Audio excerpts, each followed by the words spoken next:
Bonsoir à toutes et à tous, heureux de vous retrouver pour la tranche info en direct sur votre antenne Canal 10 Télévision avec au programme de cette soirée Info 10, le journal local et régional qui sera suivi de Sport 10. Là ce sera l'actualité sportive avec Séverine Méridan, ce sera tout de suite après la coupure pub, mais pour l'instant place au JT.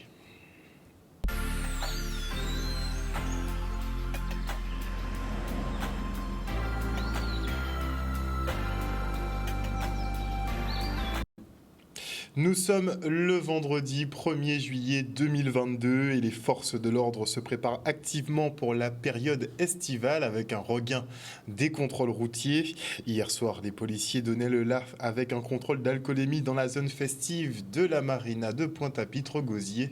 Le reportage.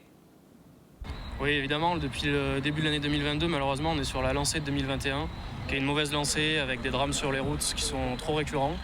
On essaye d'y mettre fin, on multiplie les contrôles pour sensibiliser les gens, mais aussi pour effectuer de la répression et dissuader les mauvais comportements. Alors c'est pas un lieu qui est accidentogène en soi, mais c'est un lieu où les gens vont consommer de l'alcool au niveau de la marina, surtout un jeudi soir. Et là, on effectue essentiellement un contrôle alcoolémie. Donc c'est pour ça qu'on a choisi ce lieu, c'est un lieu de fête. Les gens ne vont pas forcément avoir d'accidents sur le rond-point même, mais ils risquent d'avoir des accidents si on les laisse sortir de ce périmètre alcoolisé. On effectue des contrôles tout le temps, mais on les accentue pendant les heures et pendant les moments qui sont les plus accidentogènes. Pendant les vacances, avec le relâchement qui va avec, les soirées alcoolisées, on va multiplier les contrôles alcoolémie pour éviter qu'il y ait des drames. Très bien. Il est 21h. Est-ce que vous avez déjà un premier bilan peut-être ? Non. Le contrôle a été mis en place il y a environ 10 minutes. Donc on pourra avoir un bilan à la fin, mais c'est pas un objectif chiffré qu'on a. C'est vraiment essayer de faire changer les comportements. C'est ça, on essaie d'être dissuasif et de rappeler aux gens que c'est trop bête de mourir sur la route. Bon, je me rappelle, c'est que c'est normal hein, que le contrôle. Parce que nous, on peut jouer n'importe quoi fait ici, là, il faut. J'ai qu'à contrôler. Oui, ça peut être possible pour la sécurité aussi. Voilà, aussi. C'est très bien qu'il devrait y en avoir des plus fréquents. Oui, mais il faut les faire aussi à 2-3 heures du matin, puisqu'il y a pas mal de choses qui se passent là sur ce petit rond-point. Voilà. Mais c'est très bien d'avoir de la prévention et de la sécurité et de la présence. Et puis dans tous les cas, levez le pied, hein, comme ça vous ferez des économies d'essence qui devient effectivement beaucoup trop cher. Et nous sommes en vigilance orange pour fortes pluies et orages et toujours en vigilance jaune pour vagues, subversions et vents violents.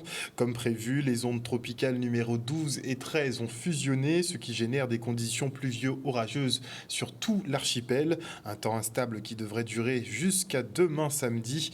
On fait le point avec Cécile Marilus, responsable du service de prévision à Météo France.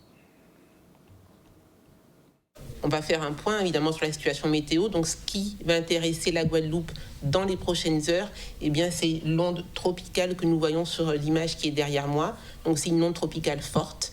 Elle va nous amener dès la fin de l'après-midi des averses qui vont s'intensifier en cours de nuit. Et également bien des rafales de vent qui sont accompagnées par les averses et les orages. Et côté mer, une dégradation de la mer, notamment sur les côtes exposées de Marie-Galante, donc à l'est de Marie-Galante et pour les Saintes. On a une dégradation marquée du temps, une dégradation progressive. Là, on a déjà quelques averses que l'on peut voir avec les zones bleues que vous voyez qui traversent la Guadeloupe. Et puis, cette zone-là, donc, c'est une zone avec beaucoup de pluie et beaucoup d'orages. Elle va se déplacer progressivement, elle va traverser l'arc et bien, nous, côté Guadeloupe, on va avoir un temps aussi qui va se dégrader même pour la fin de journée et durant la nuit, également samedi matin. Donc samedi matin, on va avoir normalement des fortes pluies. Le temps va rester comme ça assez dégradé pour toute la journée de samedi et potentiellement aussi pour la journée de dimanche puisqu'on sera à l'arrière de l'onde et potentiellement on peut avoir encore des orages qui traversent l'archipel. Saint-Martin et Saint-Barthélemy sont également en vigilance jaune pour fortes pluies et vents violents. Ils vont être également concernés avec la remontée de cette onde et les pluies qui vont arriver plus tardivement par rapport à la Guadeloupe. Donc on va avoir les premières pluies plutôt en début de nuit, mais on s'attend aussi à quelques passages pluvieux notables dans la nuit de vendredi à samedi et samedi matin. Alors la conduite à tenir, c'est de rester vigilant, de se tenir informé, d'éviter tout déplacement. S'il y a des pluies diluviennes, il faut se rester dans un endroit sécurisé et bien évidemment ne pas envisager de sortie en montagne, ce genre de choses. Donc rester à l'écoute, suivre l'évolution et éviter tout déplacement qui ne serait pas utile. Et notamment, je sais qu'on est vendredi soir, qu'il y a des soirées, mais il y a potentiellement un risque de très forte pluie durant la nuit, donc il y a peut-être d'autres choix à faire pour la soirée. Donc ce week-end, c'est la Plécitole, hein. Et l'Observatoire de l'énergie et du climat de la Guadeloupe présente les chiffres clés pour les 2 dernières années. Globalement, les Guadeloupéens poursuivent leur réduction de consommation électrique, encore plus d'ailleurs avec la gestion de crise Covid. Et si nous avons atteint les 33% d'énergie propre, on est encore loin de l'objectif de 50% que le département devait atteindre en 2020. Noiretta, le reportage. L'année 2020 et 2021 sont des années très particulières puisqu'on sort de la crise Covid, donc qui ont engendré un certain nombre de mutations dans nos façons de consommer l'énergie sur notre territoire. On l'a vu par les restrictions de circulation, on a moins été à la pompe et ensuite on a plus consommé chez nous. Je pense qu'on l'a tous vu sur nos factures électriques, surtout en 2020. Donc petite diminution en 2021, mais qui reste relativement importante par rapport aux résultats que nous avions dans les années précédentes. On a quand même de bons chiffres sur la production d'énergie renouvelable, où on dépasse les 33%, on est au-delà de 34% de production d'énergie propre sur l'ensemble de la Guadeloupe. La tendance qu'on a observée de la réduction de la consommation énergétique se confirme, malgré la période de confinement, qui n'a pas perturbé justement cette tendance de réduction des consommations d'énergie des Guadeloupéens, ce qui est une bonne chose. Et ça conforte aussi, nous, partenaires, et entre autres l'ADEME, toutes les stratégies qui ont été mises en place pour pouvoir accompagner cette transition énergétique, c'est-à-dire faire en sorte que les ménages consomment moins d'électricité, que les entreprises, les collectivités consomment moins d'électricité. Il y a beaucoup de choses à faire. La première des choses, c'est la maîtrise des dépenses énergétiques. Moi, je pense que tous les Guadeloupéens sont concernés. Maîtriser les dépenses d'énergie, nous sommes tous concernés, donc il va falloir y aller. Ensuite, nous avons des efforts à faire puisque nous avons, je rappelle, un PPE, le plan pluriannuel de l'énergie qui est piloté par la région, qui a un objectif très, très optimiste. 2030, arriver à avoir une autonomie énergétique quasiment complète sur le territoire. Donc, pour pouvoir arriver à cela, il va falloir déjà commencer par la maîtrise des dépenses énergétiques et ensuite arriver à avoir un mix énergétique très important. Nous savons que pour l'instant, la principale source de production d'électricité en Guadeloupe, c'est le fossile. C'est l'unité centrale d'EDF à Jarry-Nord. Nous avons aussi le site d'Albioma qui utilise du charbon, mais qui sont sur la première tranche, où ils ont complètement changé la première tranche. Ils sont déjà sur des copeaux de bois. Il manque les 2 autres à venir. Ça veut dire que nous avançons petit à petit. Et l'objectif d'atteindre l'autonomie énergétique en 2030, elle ne sera peut-être pas atteinte, mais elle sera très très proche. Dans l'avenir, il faut savoir qu'on a ce qu'on appelle une programmation pluriannuelle de l'énergie en Guadeloupe. Donc, c'est notre schéma directeur. Alors, normalement, la loi nous imposait, en tout cas, d'avoir 50% d'énergie renouvelable en 2020 et 100% en 2030. Malheureusement, nous n'y sommes pas, mais nous sommes quand même, en tout cas, dans cette bonne voie, puisqu'aujourd'hui, 33% de notre électricité est d'énergie d'origine renouvelable. Et vous l'avez constaté, votre porte-monnaie aussi, le litre de sans-plomb a atteint les 2 € ici en Guadeloupe. De quoi pousser sérieusement à réfléchir sur le remplacement des voitures thermiques. Les constructeurs en tout cas sont déjà sur le créneau avec des véhicules hybrides et électriques qui se multiplient. Le reportage. L'histoire. Nous sommes en pleine mutation, non seulement au niveau de la révolution industrielle automobile, mais aussi la transition écologique. Vous savez bien qu'on parle de notre planète, de notre climat, c'est un sujet important. Le portefeuille aussi des ménages impactés, avec plus de 2 € le litre à la pompe dans nos stations Guadeloupe au 1er juillet. Donc en fait, nous sommes fiers de ce salon parce que nous serons sur un parcours lent à 5-10 ans avec des voitures propres.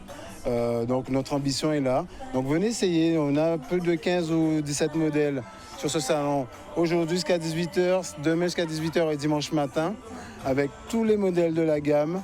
Les 5 marques Kama représentées qui sont Renault, Dacia, Jeep, Volvo et Airways, le tout dernier né chez nous. Donc voilà, donc on vous attend tous en famille, venez nombreux, les enfants, etc. Ce sera un beau week-end. Alors l'hybride, c'est une technologie qui combine à la fois un moteur thermique et un moteur électrique. Et enfin, l'un prend le relais de l'autre en fonction des conditions de trafic ou des conditions de conduite. Par contre, le 100% électrique, vous avez zéro carburant, zéro essence ou zéro diesel, c'est 100% électrique. Splendide, rien à dire. Oh, parfait, c'est la totale. Et je conseille aux autres personnes d'y s'y mettre. C'est autant c'est économique, c'est pour l'écologie aussi. Donc c'est parfait. Moi j'adore, je kiffe. Un véhicule thermique, vous savez bien qu'il n'y a pas de révision en dessous de 300 € à la montée. Vous savez bien qu'on a des voitures, la révision peut vous coûter même plus que ça. Sur les véhicules 100% électriques, on a des révisions qui vont vous coûter même pas 100 €. Donc on est vraiment sur un budget annuel qui sera aussi beaucoup moins important qu'un véhicule thermique. On propose en fait un ensemble de systèmes destinés aux particuliers, aux professionnels et aux institutions pour pouvoir en fait recharger les véhicules électriques, mais aussi facturer et superviser en fait toutes ces installations en marque blanche. On propose aussi en fait des systèmes d'autonomie énergétique qui, couplés en fait à ces systèmes de bornes de recharge, vont vous permettre de recharger et de facturer vos clients grâce à de l'énergie complètement solaire. Peut-être ça, il y a beaucoup d'aides de l'État, il y a des bonus déduits de plus de 6 ou 7 000 € sur certaines versions. Il y a aussi des aides pour les achats de bornes pour les ménages en déduction fiscale. Il y a des aides aussi pour les entreprises. On a aussi fait des montages avec des loyers pour les ménages, des loyers modérés à des voitures à moins de 300 €. Maintenant, on peut rouler avec une voiture chez nous 100% électrique. Donc en fait, il y a des avantages aussi au niveau des assurances que beaucoup de gens ne savent pas. Une assurance moyenne, on est autour de 1 200 €, alors que sur un véhicule propre, on sera tout de suite sur un contrat divisé par 2 ou 3. Donc on est vraiment, il y a des avantages, mais on peut venir vous expliquer ça. Mais venez sur place et nos conseillers commerciaux sont là pour vous expliquer tout ça. Et dans le cadre de la création de son atlas de la biodiversité, la ville de Gourbert organisait un concours de dessin. Les petits devaient créer des œuvres en lien avec la nature et la protection de l'environnement. Le reportage.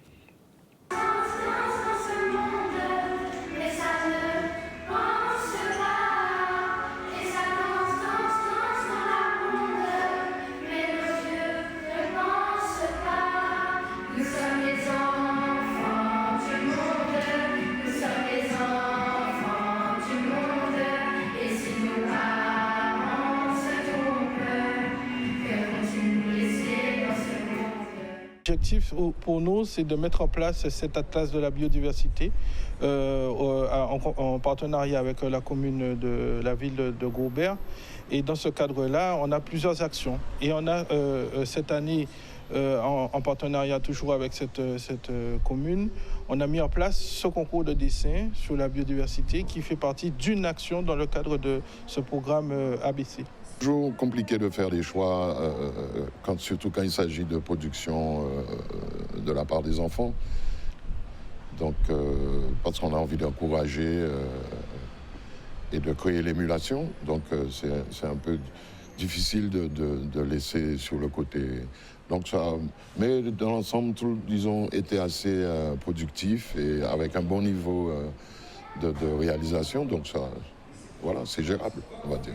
Aujourd'hui, on veut aussi, au-delà de Gourbert, qui a été la seule commune sélectionnée en matière de biodiversité, que les autres communes suivent le pas et que toute la Guadeloupe rayonne et prend en compte son environnement, son espace, pour que demain, on évolue dans une ville, une commune, un département beaucoup plus saine. Voilà, donc c'est important et on respecte aussi son environnement et ça passe aussi par tous les déchets qu'on doit, la collecte sélective, les encombrants, respecter son lieu de vie. Donc ça peut paraître banal, mais on doit l'inclure aussi dans notre comportement quotidien et ça passe par ces types d'initiatives pour sensibiliser notre esprit à être plus respectueux de notre environnement. Et je reçois Joël Bajazé, qui est responsable du pôle accueil et pédagogie au Parc national de Guadeloupe. Bonsoir Monsieur Bajazé. Bonsoir à tous. Donc la coopération avec la ville de Gourbert se passe bien ? Ça se passe très bien, très bien. Qu'est-ce qui fait que justement vous arrivez à avoir une bonne cohésion avec ce territoire-là ? On a par exemple un service appui au territoire avec des agents dédiés à ça et qui font un travail formidable sur le terrain, au cœur, avec des techniciens de développement local. Et ils sont au cœur des communes et ça renforce le lien dans le cadre de la charte. Est-ce que vous êtes confiant par rapport justement à nos enfants et leur intérêt pour la biodiversité ? Plus on met en place ce type d'action, on constate que derrière, il y a véritablement une émulation, un dynamisme. Et c'est ce qu'on attend. On attend de ces jeunes parce que demain, ils devront être les ambassadeurs de cette biodiversité et contribuer à la préservation de cette richesse que nous avons. Alors le parc national met toute une programmation en place pour la période des grandes vacances. Est-ce qu'on peut en savoir plus ? C'est ça. Donc, oui, chaque année, ça fait 16 éditions, c'est la 16e édition. Nous mettons en place le programme d'animation du parc, Nature et Culture en découverte. Et cette année, ce programme a pour thématique « Au cœur de mon parc ». Au cœur au pluriel, parce que le parc a plusieurs cœurs. Il a cette particularité. On a le cœur marin et le cœur terrestre. Et tout ça fait qu'on veut emmener la population, emmener les visiteurs au cœur des territoires et singulièrement les territoires du parc. Comment ça va se matérialiser concrètement ? Donc, c'est à partir de demain. On avait normalement un village. Je profite de votre antenne pour dire que ce village-là est annulé, malheureusement. Des conditions météorologiques. Voilà, exactement. Donc, ce n'est que partie remise. On va essayer de proposer ces animations au cours de la programmation des activités. Donc, nous avons depuis le 2 juillet, on part jusqu'au 14 août. On va sillonner le territoire. On va proposer des activités tout au long de ces semaines, du lundi au dimanche, parce que tous les lundis, nous avons ce que nous appelons les lundis du parc. C'est-à-dire, c'est l'occasion pour la population d'aller à la rencontre des agents du parc, de discuter avec eux, de voir réellement, concrètement ce qu'ils proposent, les missions de ces agents. Donc, c'est totalement gratuit. Ils s'inscrivent sur la plateforme animation au pluriel.guadeloupe en toutes lettres, -du6 parcnationalcolé.fr. Ils créent leur compte, ils choisissent leur activité et ils en profitent. Ou bien au téléphone 0590 41 55 67. Est-ce qu'on aura des choses pour les enfants en particulier ? C'est un programme fait pour un public familial. Donc on aura des randonnées, pédestres, aquatiques. On aura également des ateliers où on va tresser le bakwa, par exemple. On aura même des coups de main. Alors ça, c'est la particularité, c'est-à-dire des coups de main, c'est-à-dire que justement, au cœur de mon parc, on va renforcer cette collaboration avec les communes. Et par exemple, j'en veux pour preuve le 30 à Trois-Rivières, il y aura un coup de main pour nettoyer un site. Le 24 à Sainte-Rose, sur le littoral. Eh bien, on appelle la population à participer à ces temps de solidarité, ces temps d'action solidaire, pour aller sur le terrain et pour mettre un impact positif sur nos actions. On va même replanter, par exemple, on va contribuer à revégétaliser la forêt humide de Golconde avec la ville des Abîmes qui nous accueille sur son territoire et avec notre collègue Modeste, eh bien, on va aller planter du Ptérocarpus, c'est le mangle médaille qui va contribuer à réduire cet impact négatif que nous avons avec cette action solidaire où on est vraiment engagé sur le terrain. Parce qu'on parle beaucoup de transition écologique. Tout à l'heure, on parlait du fait de devoir passer aux véhicules électriques. Mais bon, ça ne règle pas vraiment le problème, alors que replanter, finalement, ça peut être beaucoup plus porteur. C'est ça, parce que ça stocke le CO2, l'émission. On émet du CO2, d'accord, par nos activités quotidiennes, etc. Donc, aller planter, aller faire cette démarche-là, c'est un acte citoyen, c'est un acte éco-citoyen, et ça permet justement de contribuer efficacement à la réduction du réchauffement de la planète. Je suppose qu'au parc, vous n'êtes pas trop pour couper les arbres, dans tous les cas. Pour couper les arbres, non, on protège, on préserve, justement. De préférence. Et une dernière petite question, justement, avant de se quitter, par rapport aux traces. Donc, vous effectuez aussi l'entretien des traces. Bon, la période, là, elle est un petit peu compliquée. Là. D'ailleurs, ce week-end, il ne faut pas trop sortir. Ah non, on déconseille vivement d'aller sur les sentiers en hauteur ou autres. Hein. Là, c'est le moment où on va se retrouver en famille. On va pouvoir faire d'autres activités en famille, mais peut-être éviter l'espace naturel. Et je profite pour saluer les collègues, les agents d'entretien qui font un travail formidable au quotidien, qui sont très peu valorisés, mais ce qui permet d'avoir ces sentiers. Ils n'apparaissent pas là par magie, ils ne sont pas conservés par magie. Donc, ça permet justement d'avoir des sentiers balisés, des sentiers sécurisés, et c'est le travail des chargés d'entretien. Je vais juste ajouter que cette année, sur le programme d'animation, nous avons une semaine culturelle et mémorielle avec des ateliers en choucage, avec M. Gordien qui viendra avec le comité Marche 98, faire des ateliers dès le 16 juillet. Il y aura une conférence inaugurale, on peut s'appeler ici, et de par le territoire, eh bien, il y aura des ateliers où la population est invitée à venir participer. C'est totalement gratuit, je rappelle.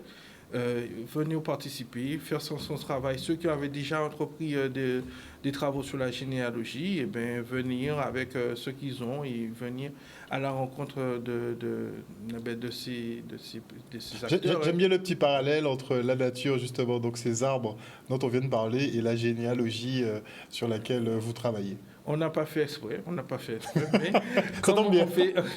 comme on fait nature et culture, on fait toujours ça, hein. Nature, on associe toujours les éléments naturels et aussi la culture. On veut que tout le monde, tous les visiteurs, ceux qui n'ont pas pu partir, viennent participer activement à leur programme d'animation au cœur de mon parc. Merci beaucoup Joël Bajazé, je le rappelle, responsable du pôle accueil et pédagogie au Parc national de Guadeloupe. Merci beaucoup. Merci à vous. Et la communauté d'agglomération Nord-Basse-Terre, elle, veut changer d'identité visuelle. Elle lance donc un concours pour trouver son nouveau logo. Monsieur Guy Losbar avait déjà utilisé la méthode pour la commune de Petit-Bourg. On l'écoute. C'est avec un très grand plaisir que j'annonce le lancement du concours pour un logo pour la communauté d'agglomération du Nord-Basse-Terre. Un logo pour mon agglo, effectivement, c'est notre slogan. La CNBT se veut une communauté d'agglomération dynamique, innovante, créative, et puis que le territoire du Nord-Basse-Terre soit un territoire de haute qualité environnementale. Ce sont tous ces éléments qui devront être contenus dans ce logo. Donc j'invite tous les habitants, les amateurs, toutes celles et ceux qui ont cette création, cette volonté de pouvoir faire, de pouvoir participer à ce grand concours. Du 1er juillet au 7 août, nous allons inviter à ce que la population puisse participer, puisque les 10 meilleurs seront choisis par le vote de la population. Donc c'est une façon que nous soyons en communion et que ce logo puisse vraiment retranscrire ce que nous voulons de la CNBT. Nous avons énormément de compétences et dans toutes ces compétences, nous voulons exceller, et c'est en ce sens que nous invitons la population de participer à ce concours. Il y aura une récompense pour le lauréat de ce concours. C'est un prix de 1 500 € et tout ce que je souhaite, c'est que les œuvres, les créations, les propositions soient à la dimension de nos attentes. Dès le mois de septembre, nous aurons un nouveau logo qui va marquer l'identité de la CNBT. Et on se rend à la CCI de Pointe-à-Pitre pour l'anniversaire de la Team France Export, née d'une convention entre la préfecture, la BPI, la DEP, la région et la chambre consulaire. Ce dispositif permet au business de nos entrepreneurs de sortir de nos frontières. Le reste en images. Évidemment, de l'ouverture de nos entreprises. Ce soir, nous sommes au sein de la Chambre consulaire à Pointe-à-Pitre pour un événement qui est une première en réalité, qui est le meet-up de la TFE pour célébrer la première année d'existence de la Team France Export. Alors il faut savoir que c'est un dispositif de l'État qui existe depuis 2018, mais qui est en présent en Guadeloupe depuis juin 2021, la date où a été signée la convention de partenariat entre la région, la CCI, la préfecture, BPI France et la DETS.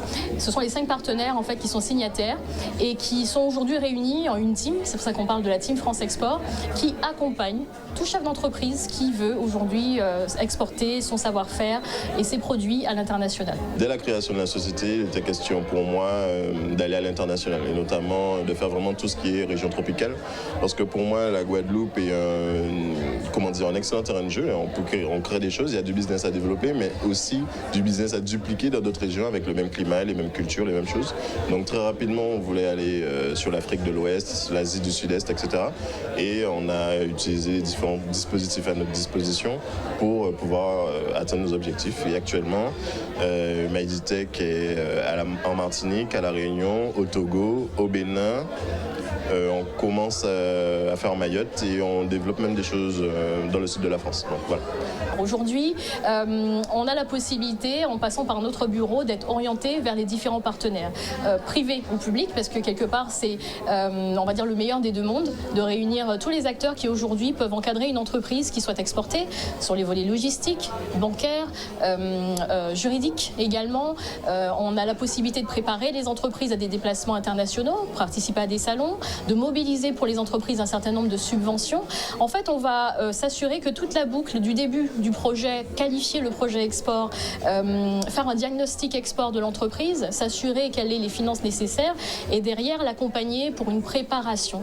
Alors, la plateforme dédiée, donc si vous allez sur le site de la Chambre de commerce et d'industrie, vous allez pouvoir trouver des informations sur la Team France Export et également teamfranceexport.fr/Guadeloupe parce qu'on a une page dédiée qui permet de regrouper toutes les offres qui sont nationales mais aussi celles qui sont spécifiques à l'outre-mer.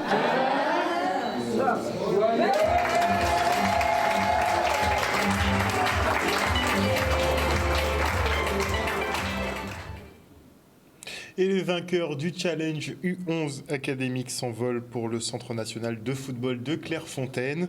L'occasion pour ces petits pensionnaires du Sirocco de se confronter à de nouvelles équipes et d'asseoir leurs connaissances dans la discipline. Et on était à leur départ justement à Pôle Caraïbes. Le reportage. De 12 enfants qui partons à Clairefontaine. Nous avons gagné en fait un challenge, le challenge U11. Par rapport au programme éducatif fédéral. Disons qu'à Clairefontaine, en fait, ils auront différentes activités. Ils auront des matchs, ils auront également, pas des formations, mais disons en fait qu'ils feront interroger par rapport justement à ce qu'ils ont appris durant l'année durant la saison plutôt. Ils sont très heureux, franchement très très heureux de partir. C'est spécial. Vous êtes content de partir en France? Oui. Et vous êtes pour faire quoi du coup? Jouer. Gagner. Gagner, donc quoi? C'est une compétition? Je pense qu'on a gagné en fait, on a gagné un concours. C'était une compétition? C'était, on l'a gagné, c'est pour ça qu'on part. Et là, ok, et là vous vous attendez à quoi du coup là, ce week-end? Que ce soit joli. Avoir l'équipe de France féminine. En fait, la Ligue guadeloupéenne de football, non seulement, effectivement, c'est le football, mais la Ligue est très axée sur tout ce qui est éducation. Et c'est dans ce cadre-là que Sirocco a répondu à un appel à projet club. Et dans le cadre du PEF, plan d'éducation fédérale, projet d'éducation fédérale, organisé par les 3F, la Fédération française de football.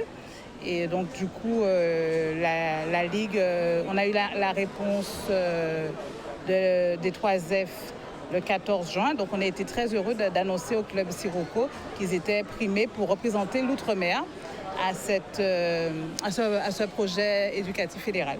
C'est une apothéose après tant d'années.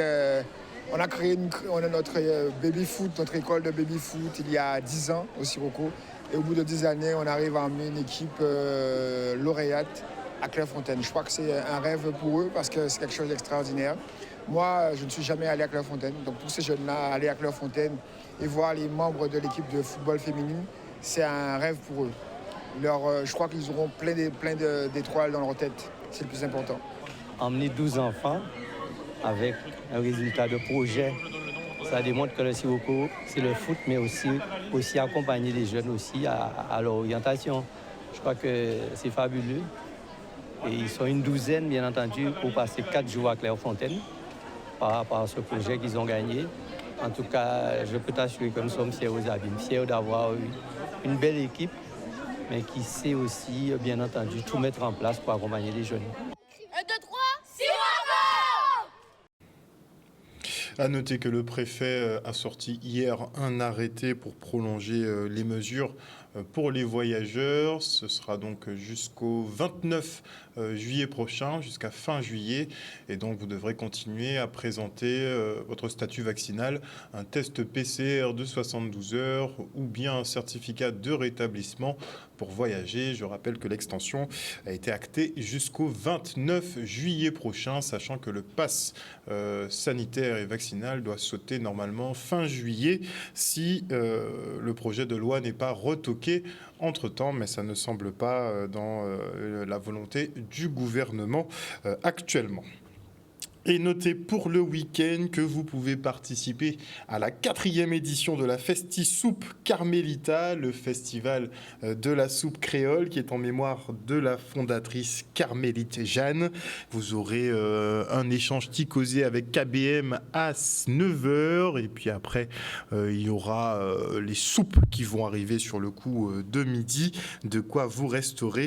Les stands des exposants seront présents avec l'association des cuisinières, puisque Madame Carmélite Jeanne faisait partie de l'association des cuisinières. Vous aurez du son masse avec Restant là et Tic en eau, et aussi le Festidance en cadence. À noter la présence de nos amis martiniquais, surtout l'association Belay en route, qui vient avec leur pot-au-feu. Ils nous ramènent leur pot-au-feu.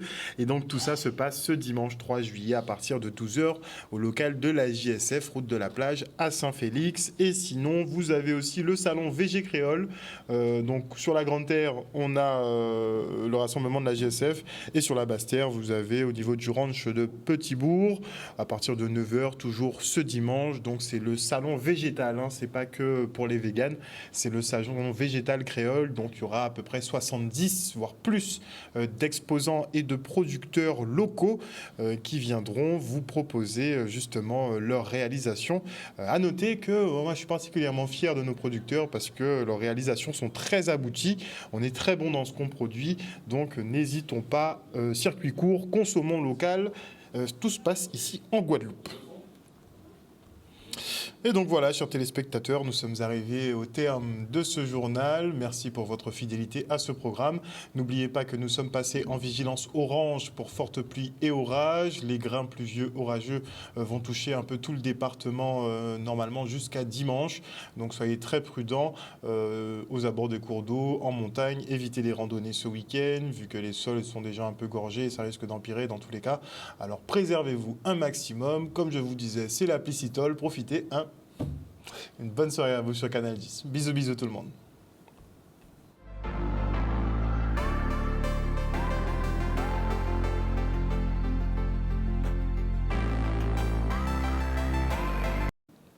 À venir dans la tranche info sur Canal 10, Sport 10, l'actualité sportive du département avec Séverine Méridan. Ce sera tout de suite après la coupure pub.